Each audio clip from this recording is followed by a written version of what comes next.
The first night in the detention center was like falling into someone else's dream. Not the kind you wake from with a start, but the kind that pulls you under and holds you in a place you don't belong. The sound of a metal door closing behind me was sharp, final, like a lid slamming shut. My heart tried to keep pace with it, fluttering against my ribs, but there was no rhythm to hold on to. Just the sudden awareness that I was no longer free. That next stretch of time was no longer mine to decide. The room they put me in was smaller than the garage I used to sit in at night. White walls that weren't really white anymore. More like a tired gray, worn down by a weight of 1,000 other men's eyes. A concrete floor, a thin mattress stretched across a metal frame that rattled when I sat on it. The fluorescent light above hummed like it was tuned to some frequency meant to gnaw at my nerves. I lay down, staring at the ceiling, trying to breathe steady, but the air was stale and carried the smell of bleach mixed with sweat. The first night, I didn't sleep.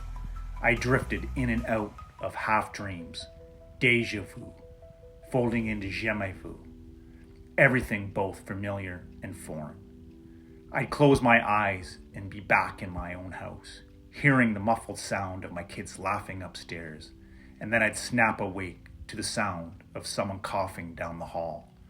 The clank of footsteps, the echo of keys.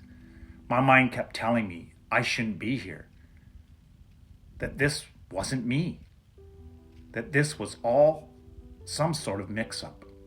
But my body knew better. My body was locked in. By the second night, the rhythm of the place started to creep into me. Morning came early, not with the rising sun, but with the sharp buzz of the lights flicking on. A guard's voice barking for us to stand. "Line up, shuffle forward," he would say. The taste of powdered eggs and lukewarm coffee in a plastic tray. I ate because it was food, but it didn't feel like it belonged in my mouth. Conversations around me were clipped, coded. Some men joked to keep the edge off. Some sat silent, eyes down, shoulders tense. I didn't know which group I belonged to, so I floated between them, saying little, observing everything. Days were measured in noise and silence. The slam of doors, the hum of air vents, the sudden shouts from another cell block. Then long stretches of quiet, where the only sound was my own breathing and the soft thud of my heart, slow but heavy. Time stretched, bent, folded over itself. Minutes felt like hours, hours like days. I marked time by meals and head counts, and by the way the light shifted to the small frosty window high on the wall. In the common area, I kept my head down, but my eyes and ears were open. A man with tattoos curling up his neck asked me where I was from. His voice was steady, and I told him where I was from, and he nodded like that he was slotting me into some map in his head. He didn't ask why I was there, and I didn't offer. That was one of the unspoken rules I finally picked up. Don't ask what somebody did. Everyone carried their own shadow, and most weren't looking to share. At night, when I lay on that thin mattress, my mind wandered to my kids. My oldest son, 15, caught in that space between boy and man. I pictured him sitting in his room, headphones on, trying to shut out the noise of it all. Did he know where I was? Did he understand? Or was it just confusion, anger, fear? My younger ones were too small to grasp it, most likely, but I felt their presence like missing limbs. The weight of not seeing them pressed heavier on me than the locked doors ever could. By the end of the first week, I had developed a routine. Push-ups against the floor until my arms trembled, sit-ups until my stomach burned, anything to remind myself I still had control over my own body. I counted the reps like prayers, like each number was an anchor keeping me from drifting too far. After, I'd sit on the edge of the bed, elbows on my knees, staring at the scuffed floor, letting thoughts rise and fall like waves. Sometimes I'd get flashes, visions that didn't feel like mine, a sense that I'd lived this before, that the echo of keys down the hall or the guard's heavy boots had already happened, Déjà vu, so strong it made my stomach lurch. Other times it twisted into jamais vu, where something I should have known felt foreign, alien. The walls seemed to bend, the light flickered, and I'd wonder if I was slipping out of myself. One night lying awake, I whispered to the ceiling, "This can't be it. This isn't where my story ends." My own voice startled me. It sounded too raw, too vulnerable, but also steady like a vow. By the start of the second week in detention, I had learned the choreography of the place. Wake at the buzz, line up, shuffle trays across the counter, keep your back against the wall. Voices started to raise.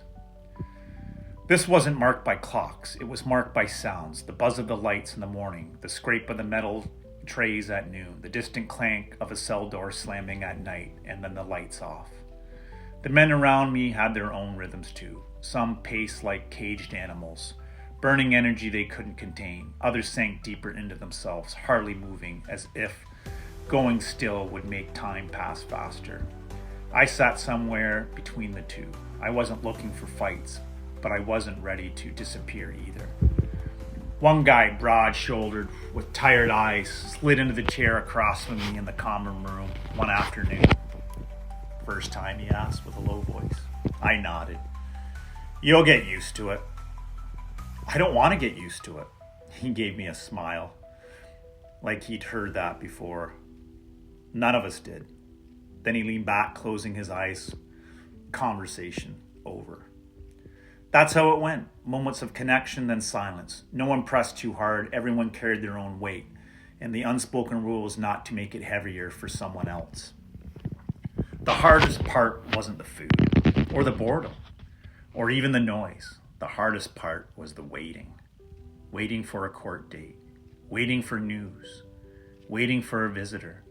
Waiting to hear something from the outside world.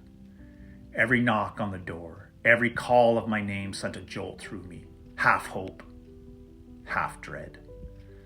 By the middle of the second week, the déjà vu episodes grew sharper. I'd be walking down the hall with a guard at my side and suddenly feel like I'd walked that same stretch before, not once but a dozen times. The walls, the scuff marks on the floor, the way the guard's keys jangled, it all folded together into a moment that was too familiar.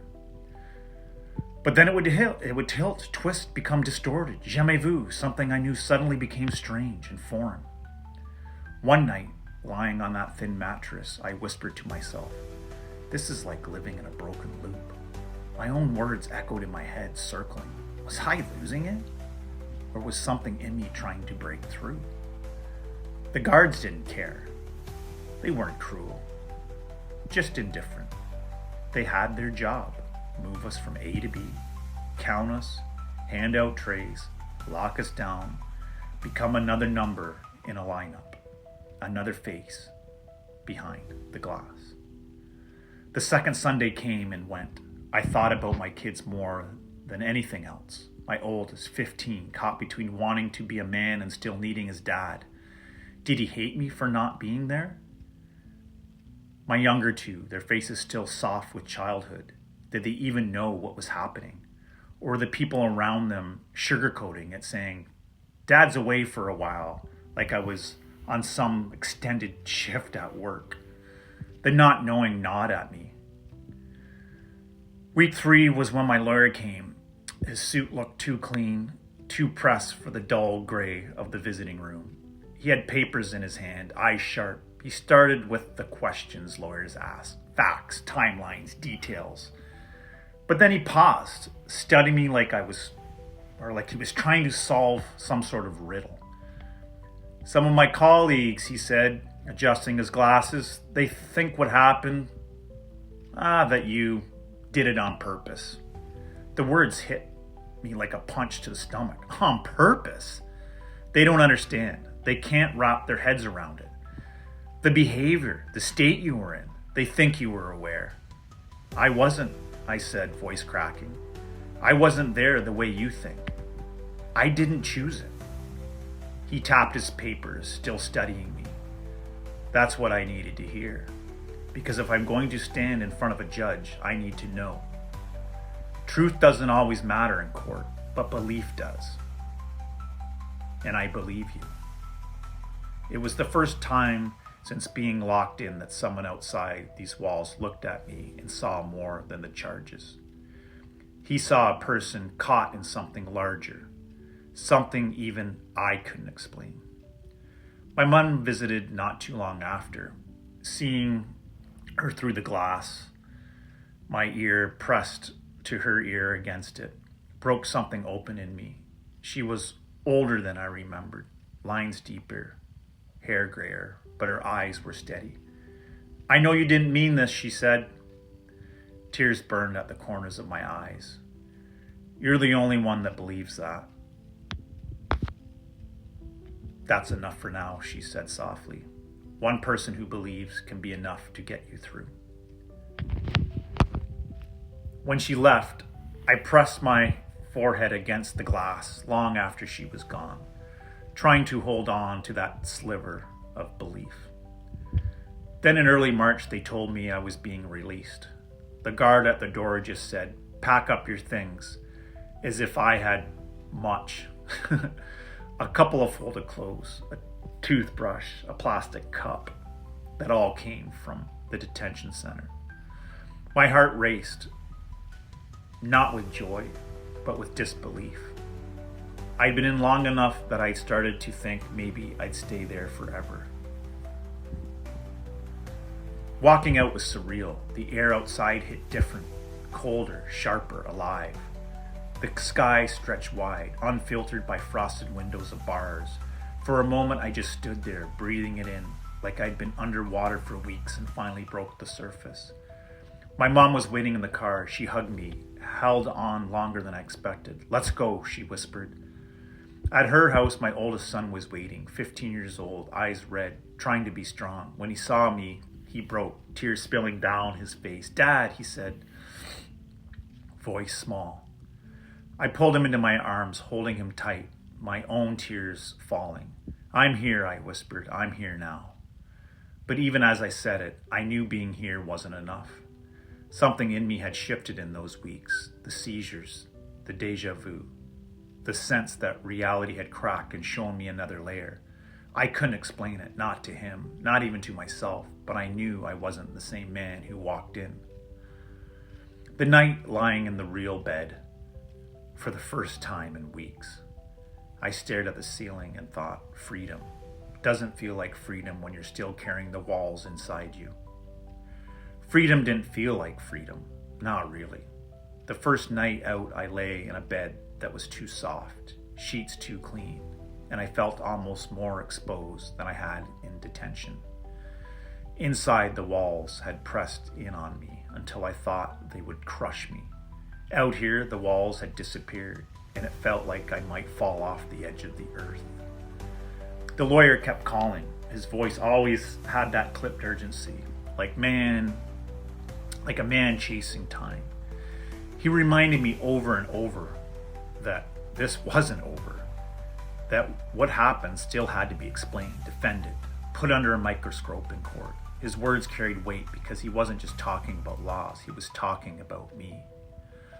One day, sitting across from me at a wooden desk stacked with files, he leaned forward, lowering his voice. "Look, I'll be straight with you. A lot of people don't buy this. They think you did it all on purpose. They think you knew exactly what you were doing." My chest tightened, a heaviness I couldn't push away. But I didn't. "I know," he said, eyes steady now. At first, I wasn't sure either. I have to tell you that. But the doctor's reports, I'm convinced. He says what you experience lines up with something called déjà vu epilepsy. Ever heard of it? I shook my head. "It's like a seizure," he explained. Your brain misfires. You feel like you've lived something before, but it twists, it glitches, turns into fear. They call it jamais vu seizure sometimes. The opposite. Familiar things suddenly become strange. I leaned back, staring past him. Suddenly, so many moments in detention, so many flashes before any of this started to make sense. The hallways felt like I'd walked them before but never did. The faces that felt both known and foreign, the panic that came with that tilt, as if the ground itself wasn't real. "It's not madness?" I asked, almost in a whisper. "No," he said. "It's your brain misfiring. It doesn't excuse everything, but it explains it. And believe me, explanations matter." I wanted to believe him, but doubt not at me. My head hadn't just glitched, it had cracked open. There had been meaning in those moments, as terrifying as they were. Like the universe was folding in on itself, showing me a mirror I wasn't ready to face. After the meetings, I'd walk out into the city streets, overwhelmed by how fast everything moved. People rushing by, faces glued to their iPhones, laughter spilling from coffee shops. I wanted to grab them by the shoulders and shout, "Don't you see? Don't you see how fragile this all is?" But I didn't. I kept it inside because I knew how it sounded. At my mom's house, evenings were the hardest. I'd sit there at the table, and in one particular instance, my oldest son, who tried to keep conversations light, but I could see it in his eyes, confusion, fear, maybe even shame. He wanted answers I couldn't give. I remember one visit on one night, he pushed his plate away and finally said, "Dad, why did it happen?" I froze, my fork hovered midair. "I don't know," I admitted. "Something in me broke, but not in the way you think. It wasn't me choosing. It was something happening to me." He nodded slowly, but his eyes didn't clear. How could they? He was 15. His world was already complicated enough without a father who came back from detention talking about seizures and déjà vus. When I wasn't with him, I kept replaying conversations with the neurologist. The man was calm, precise. His office smelled of antiseptic and paper. Charts on the wall, models of brains on the shelves. He asked me questions that, in that professional monotone. But behind it all was curiosity, almost like a fascination. "Did you experience déjà vus before and during that time?" he'd asked, pen scratching notes. "Yes," I said, like I'd been in those exact moments before. And then it turned bad. Like it wasn't the same moment anymore. Like the walls shifted and suddenly everything was wrong. Familiar. Like I recognized the walls of my own house, but it felt so wrong. He leaned back, nodding. "That's classic. Déjà vu transitioning into jamais vu. Your brain recognizes scene but misfires. It flips. It suddenly, what should be safe, feels alien." I swallowed hard. So I wasn't crazy. No. You were experiencing seizures, electrical storms in the brain, very real, very measurable. I wanted to thank him, to hug him, but all I managed was a quiet nod. It was relief and grief at the same time. Relief that I wasn't insane, grief that my own body had betrayed me in ways I couldn't control. Outside of the office, the world would never match the explanations. I'd walk past a street corner and swear I'd stood there before, heart hammering as if I was about to fall into a memory I'd never actually lived. My brain said seizure, but my gut whispered something else, that I had glimpsed another layer of reality, one we weren't supposed to see. The synchronicities began stacking up. I drove with my mom to Aurelia for an appointment. In the OPP building, number was 777. A random number to some, but to me it glowed like a sign. Patterns surfaced everywhere, numbers, songs, strangers, words lining up like they were scripted. It felt less like I was living life and more like life was living me. That's also when I started running. At first, just a way to escape the restlessness. My feet hitting pavement became the only rhythm that made sense. Each step grounded me, pulled me back into my body. But even there, synchronicity followed. Songs on the radio spoke directly to my state of mind. A billboard would flash a phrase I'd been turning over in my head the night before. Too many coincidences to be coincidences. At night, lying in my mom's spare room, I thought about two of my younger kids. Their faces haunted me. I hadn't seen them yet, not since everything fell apart. I imagined them laughing, playing, asking where Dad was. Did they think I abandoned them? Did they feel betrayed? That thought kept me awake more than the seizures ever did. Court dates loomed, papers shuffled. My lawyer's voice pressed in. We have to stay ahead of this, he nodded, but inside I was somewhere else entirely. Half in this world, half in another that had cracked open the night everything went wrong. On April 1st, yes, April Fool's Day, I was technically free. The irony was lost on me. Freedom wrapped in jokes, hearts, and roses. But walking out of that courthouse didn't feel like freedom either. It felt like stepping into a world that no longer fit. Like pulling on clothes that had shrunk in the wash. My mom drove me home, headlights cutting through the dark. She reached over and squeezed my hand. It's over, she said. But I knew it wasn't over. It was only the beginning.